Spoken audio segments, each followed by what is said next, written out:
Estamos en cuarentena, pero aquí en la ciudad de Otavalo hay muchos carros, mucha gente.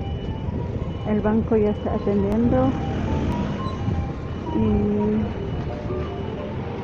me parece que no estamos tan conscientes que la enfermedad va a contagiar.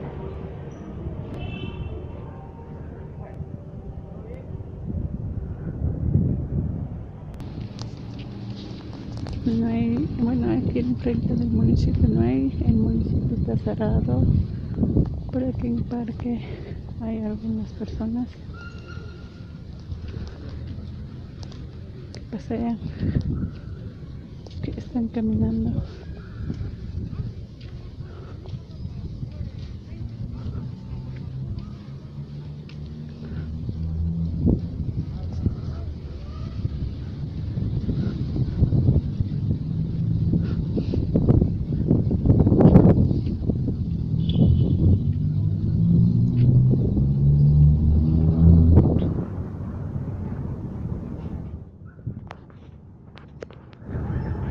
Ahí también los carros bajan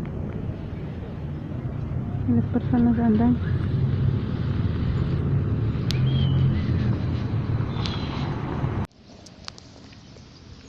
Estamos al lado del mercado, hay mucha gente comprando.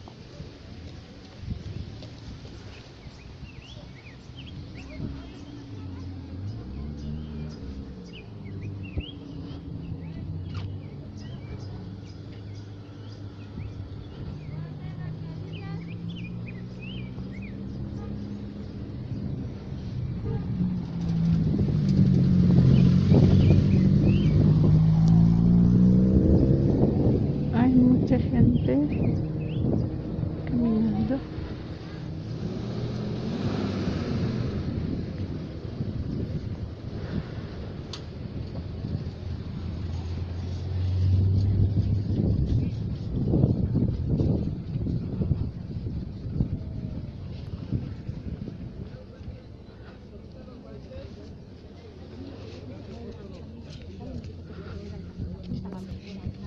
Los guantes, los guantes.